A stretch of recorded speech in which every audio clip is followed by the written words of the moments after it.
How to add signature in form. First, double-click Open File Picture. Click Picture and open. Click to unlock. Next, click Channel. Choose Cyan Channel.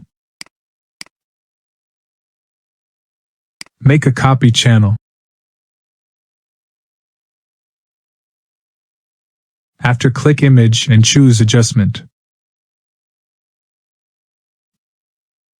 And click Levels.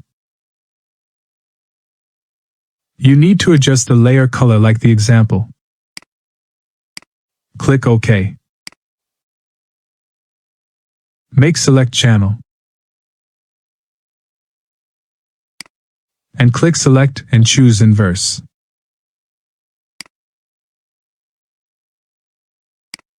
Next, click on Layers, and click Create New Layer. Click Select the color.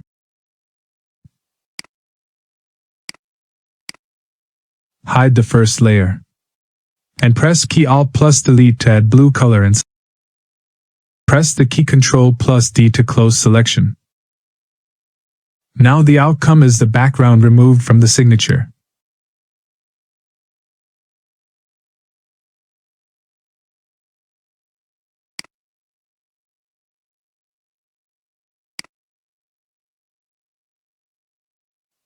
Thank you with love sharing the video.